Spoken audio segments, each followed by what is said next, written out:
જય માતાજી બાપભાઈ. શું હાલે બાપભાઈ? આપણે ધંધા કરીએ ગમે એ કરીએ તો ધંધામાં બાપભાઈ ક્યારેક આપણે ઉતાવળ કરી નહીં.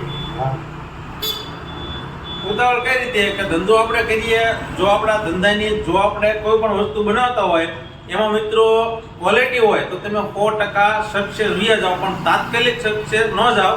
પહેલાના જમાનામાં બાપભાઈ કેટલી વાર લાગતી હતી? 1000 દિવસ.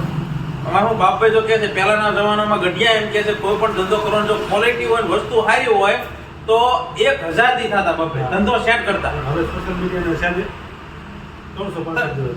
365 જો અત્યારે સોશિયલ મીડિયા છે થોડી જાહેરાત વધારે થાય મિત્રો, તો 365 દિવસ ધંધાને સેટ કરતા થાય રાહ જોવી પડે. તમે રાહ જોવી પડે. એમ ઘણી વખત એવું થાય તમે આમ સેટ થવાના હોય તો તમે બંધ કરી દો કે હવે આપણું નહીં હાલે બાપુ. કારણ કે હા, એટલે તમે જે પણ ધંધો કરો મિત્રો, જો તમારે જે તમે જે પ્રોડક્ટ બનાવો છો એની અંદર ક્વોલિટી છે તો તમે 100% સેટ થઈ જાય છો, પણ થોડીક રાહ ધીરજ રાખો, બહુ ઉતાવળ કરશો નહીં મિત્રો. કેવું બાપુ? અહીં વાત ને. જય માતાજી. આ વિડીયો દરેક ધંધાર્થી ભાઈઓને શેર કરી દીજો, કારણ કે અમુક વેપારી ભાઈઓને એવું થાય છે 5-6 મહિના મહેનત કરે પછી કે નહીં હાલે પછી બંધ કરી દે. તો મિત્રો એવું છે નહીં, કસ્ટમરના તમે રિવ્યૂ લો. જો તમારી પ્રોડક્ટની અંદર તમને ખામી લાગે તો એને ચેન્જીસ કરો.